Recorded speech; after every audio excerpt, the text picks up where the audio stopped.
Retomando, contando historia, vamos a ver cómo sigue ese devenir del bicho hombre, aquel que derivando del simio va a través de sus inventos progresando. Invento que parece inverosímil, pero muchas veces ha seguido la saga o el camino de la guerra. Siempre con ínsulas de paz, de progreso, de comercio, pero siempre también seguido por las guerras que han enmarcado todo el devenir humano. ¿Cuál será el significado filosófico de esas contiendas que siempre han causado muerte y han quebrado y fundido grandes progresos humanos? Hablábamos en el programa anterior de el nacimiento, la evolución y el progreso de Roma, la ciudad eterna, que los ítalos desde esa colina itálica lograron expandir. Expandir primero absorbiendo la cultura griega. Los grandes maestros absorbidos por los romanos han sido los griegos. Y los romanos le dieron ese sentido práctico, pragmático tan suyo que, usando la especulación griega, les daban la practicidad suficiente para hacerlos dueños en los sucesivos siglos de toda Europa. Los romanos, que comenzaron con sus reyes, Numa Pompilio, aquel famoso rey, siguieron con la república, marcada por la austeridad, por las costumbres totalmente austeras, rígidas, casi espartanas de los ciudadanos romanos, quienes llevaron las legiones romanas hasta los últimos confines europeos, el sudeste asiático, el norte africano, hasta el Egipto. Las legiones romanas, los romanos hicieron de las legiones su fuerza de choque con una espada corta que lograba hundirse en el nacimiento del pecho de los bárbaros que siempre usaban la fuerza y el peso de su cuerpo para pegar con las masas, para pegar desde arriba, para pegar desde el costado, para pegar en la nuca. Los romanos inventaron esa indumentaria que a los legionarios le dieron su agilidad y su poder. Constituyeron esas centurias que fueron y se expandieron a lo largo y a lo ancho de Europa, como decíamos. Llegó a tal grado de desarrollo Roma que necesitó fundar otra capital. Pero como decíamos en el programa anterior, el derrotero del sol viene del este hacia el oeste. Roma fue hacia el este contra el derrotero del sol. Y allí, en el vértice este de Europa, donde se unen los tres continentes, fundan lo que actualmente es la Turquía europea, cuya capital es Estambul o Istambul, la ciudad de Constantinopla. Constantinopla es la capital del Imperio Romano de Oriente.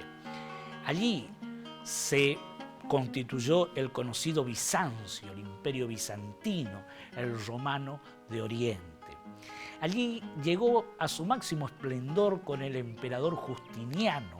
Justiniano, el que da forma al derecho con el código que lleva su nombre por los siglos de los siglos y cuya esposa, Teodora, la prostituta más importante del reino, logró con riendas firmes desarrollar ese imperio romano oriental. Constantinopla, allí en esa gran catedral de Santa Sofía, que después fue convertida en mezquita por los turcos cuando la tomaron en 1452. Constantinopla, famosa por sus carreras de carro, el equivalente del circo romano de la Roma occidental. Ambas capitales constituían los baluartes con que el Imperio Romano logró unificar, hacer de todo el mapa europeo y del sudoeste asiático y del norte africano un solo mercado, un solo territorio dominado por el Imperio Romano. Allí iban y venían del este al oeste las mercancías, las grandes caravanas de camellos, las trirremes de los romanos, los barcos de los fenicios, las embarcaciones que traían las alfombras persas, que traían las especies de las Indias, que traían las ostras para el gran mercado romano y europeo. Todo ese mercado común que se constituyó en torno al Mare Nostrum, al mar Mediterráneo, genialmente cantado siglos actuales por Joan Manuel Serrat,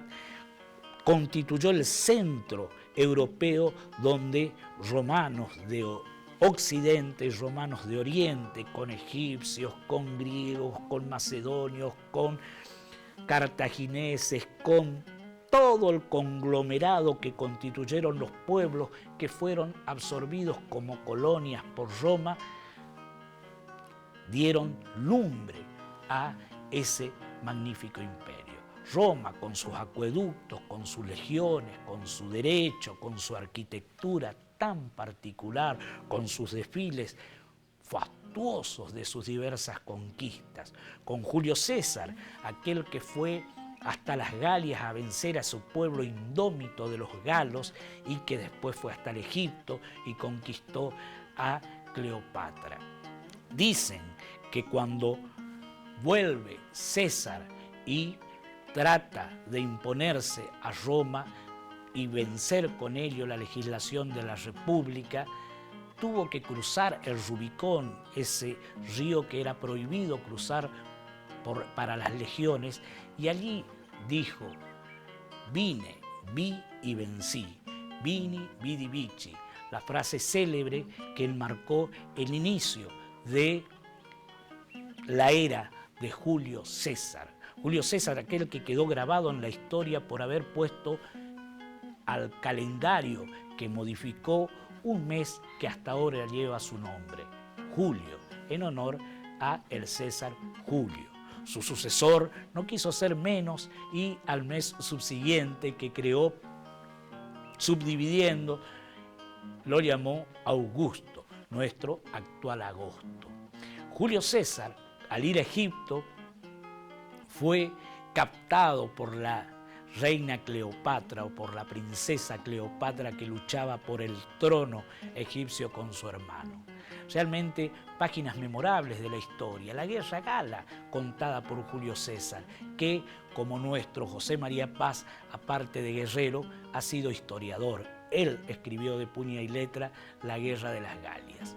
Realmente esa Roma, en ese esplendor, en ese gran proceder que la llevó a dar nombre a todo lo que actualmente es Europa. La Hispania fue su provincia, la provincia donde pululaban los conejos, de allí el nombre originario de España. La Bretaña, poblada por los romanos, los normands que habitaban el norte de Francia.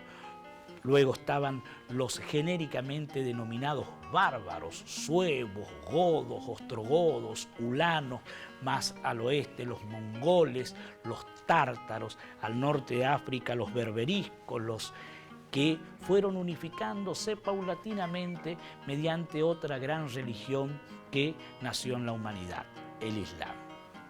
Vamos a ver cómo el cristianismo cambia el mapa europeo, da una raíz filosófica, religiosa nueva a partir del advenimiento de Cristo, con cuyo nacimiento luego se enmarcan los siglos posteriores. Constantino marca la religión del Imperio Romano del paganismo al cristianismo y Roma comienza a ser devorada paulatinamente por dos de los grandes roedores de todo imperio, de todo organismo desmesurado.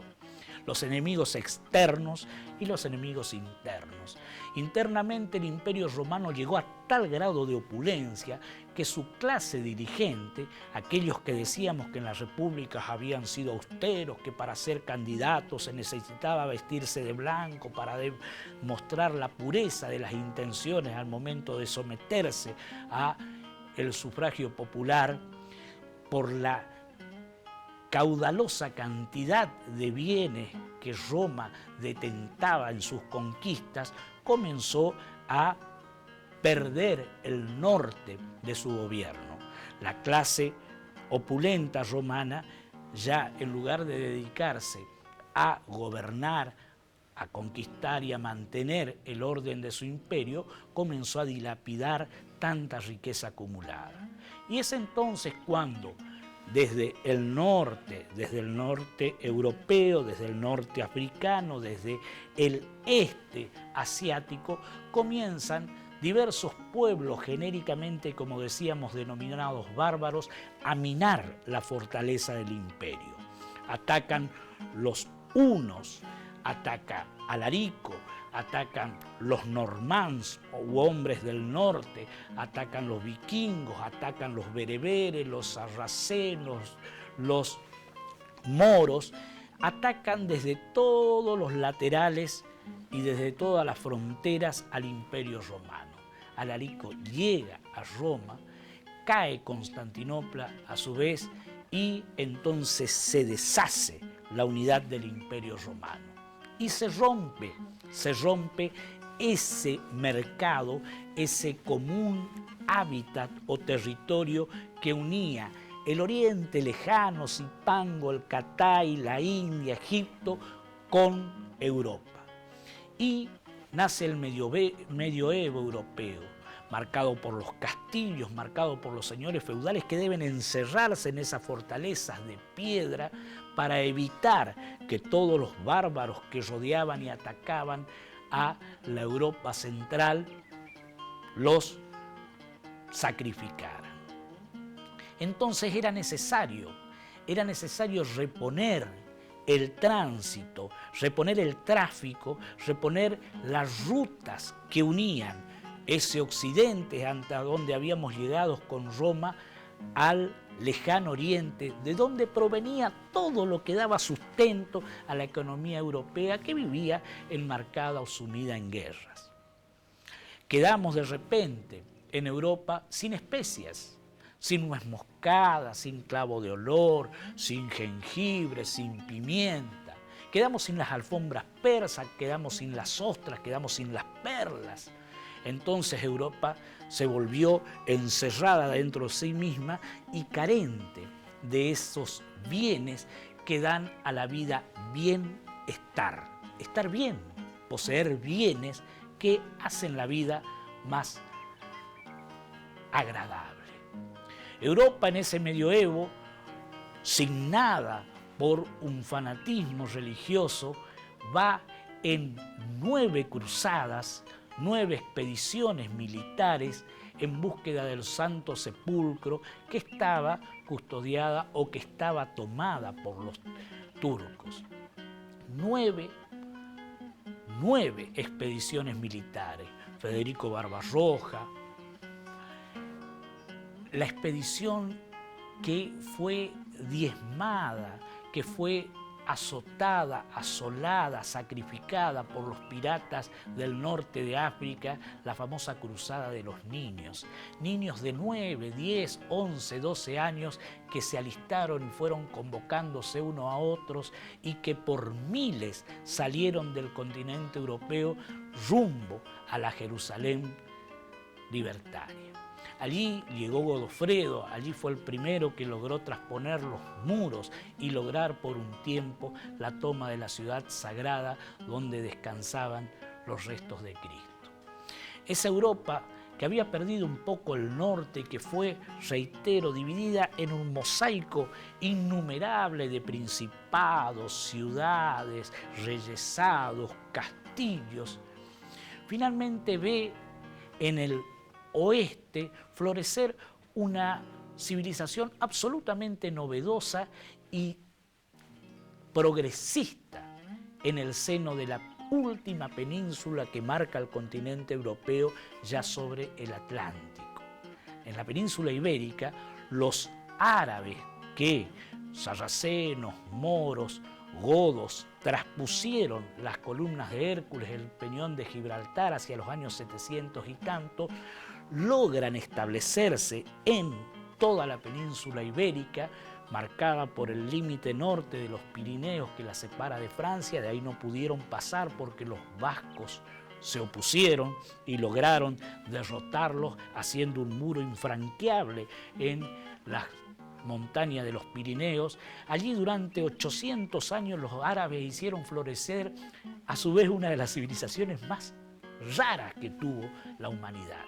Imagínense los árabes que venían del desierto del norte de Europa y encontraron en España ríos. Encauzaron los ríos, hicieron fuentes de inagotable salubridad. Ahí está la Alhambra con el Palacio de los Leones, con el Patio de los Leones, tirando agua en esas fuentes contadas maravillosamente en los cuentos de la Alhambra. Los árabes, que por su religión, el Islam, nada pueden dibujar ni reflejar de lo que esté en el cielo, en la tierra o en las aguas, hicieron un arte, el arabesco, el almozárabe, donde con diversos dibujos que simulan solamente curvas, recurvas y contracurvas, un arte bellísimo, y eso lo llevaron a la arquitectura, crearon ese arco de medio punto que realmente sostiene esos palacios maravillosos que fueron sembrando en Europa. En la península ibérica, donde tuvieron a su vez en Córdoba la gran universidad que hasta ahora existe. Allí trajeron por el norte de Europa todo lo que venía del oriente y era útil, y hasta ahora seguimos utilizando. Tenemos que dar gracias a los árabes por ello. Los números arábigos que sustituyeron a los números romanos basados en letras, llegan a un número que se hace imposible seguir los cálculos. En cambio, los árabes con la numeración arábiga dan un impulso fenomenal a las matemáticas. Tuvieron médicos que dieron lustre a la medicina, a la investigación de la biología. Por supuesto, como buenos mercaderes que son, dieron un comercio permanente al Mediterráneo, a su vez cuidado por los bajeles del sultán. Los árabes se mantuvieron en España hasta un año cuya numeración, la Cabala, realmente ha dado investigaciones asombrosas acerca del mismo. 1492.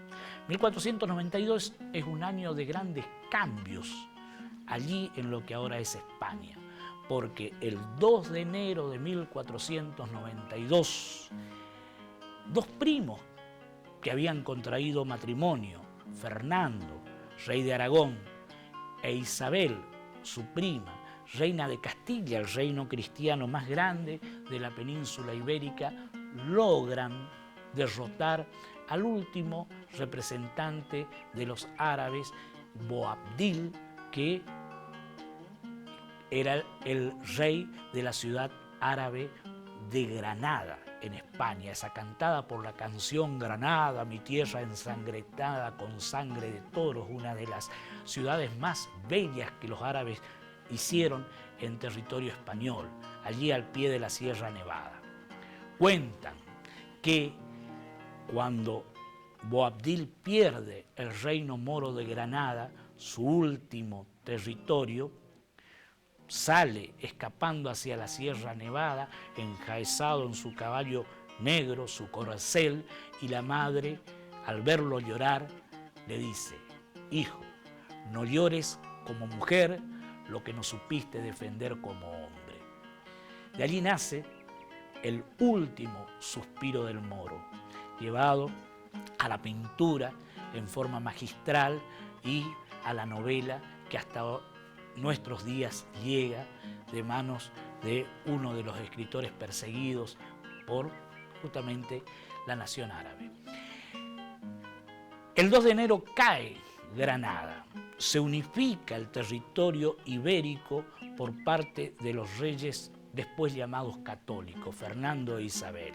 Acto seguido expulsan a los árabes o los obligan a la conversión, expulsan a los judíos que constituían la masa poblacional que daba lustre y daba fuerza a la medicina, a la arquitectura, al comercio, a las finanzas. O sea, realmente España quedó llena de una cantidad de caballeros andantes, aquellos descritos después en forma burlesca por Miguel de Cervantes Saavedra en su obra monumental El Quijote de la Mancha. Quedan los caballeros y quedan hombres armados que durante 800 años habían guerreado contra los moros, pero que necesariamente por haber estado tanto tiempo sacrificados o insertos en la empresa de la guerra, no sabían trabajar.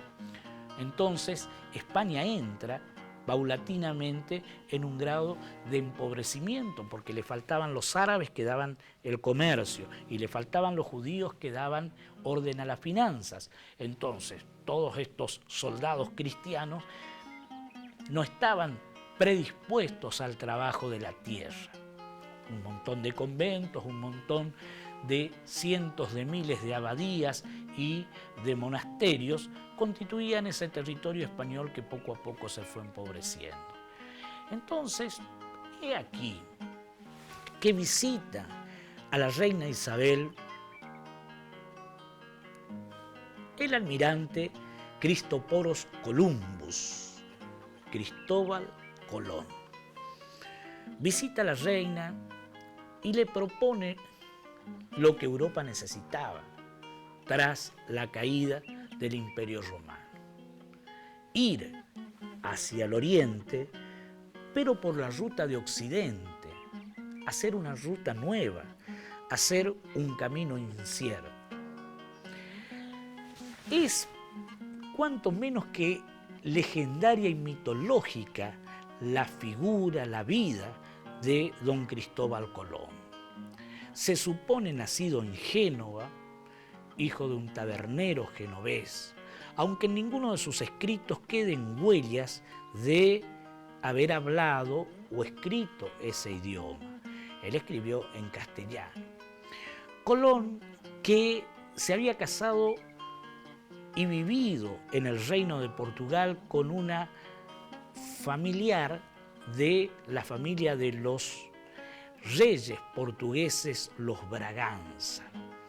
Colón, que había comerciado y había sabido y alcanzado los secretos de la Vinlandia, de la Groenlandia, que había comerciado en el Mediterráneo, era un ignoto almirante, alguien que se dice que abrevó en las fuentes de alguien que le contó que siglos antes los normans, los hombres del norte, los vikingos con sus dakares, con Leif, con Eric el Rojo, habían llegado hasta una tierra que estaba pasando ese mar océano Atlántico,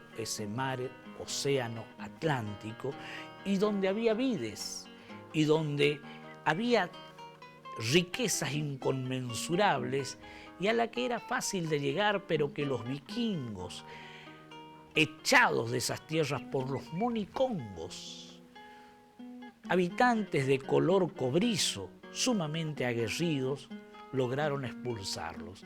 Los vikingos, como tenían suficiente material de saqueo en el norte del Imperio Romano, no volvieron en búsqueda de esas tierras, pero quedaba la ruta que el almirante insigne, desconocido, don Cristóbal Colón, propuso a los reyes Fernando e Isabel hacerlo en travesía para lograr para los reinos de Castilla y Aragón ese camino de las especias que los musulmanes, los sarracenos y los godos le habían cerrado en el viejo Mare Nostrum de los romanos. Y el 3 de agosto de 1492 Tras las capitulaciones firmadas en Santa Fe el 17 de abril de 1492, don Cristóbal Colón zarpa en esas 3 carabelas rumbo a lo desconocido y que va a ser materia de nuestra próxima historia contada. Gracias nuevamente por vuestra compañía.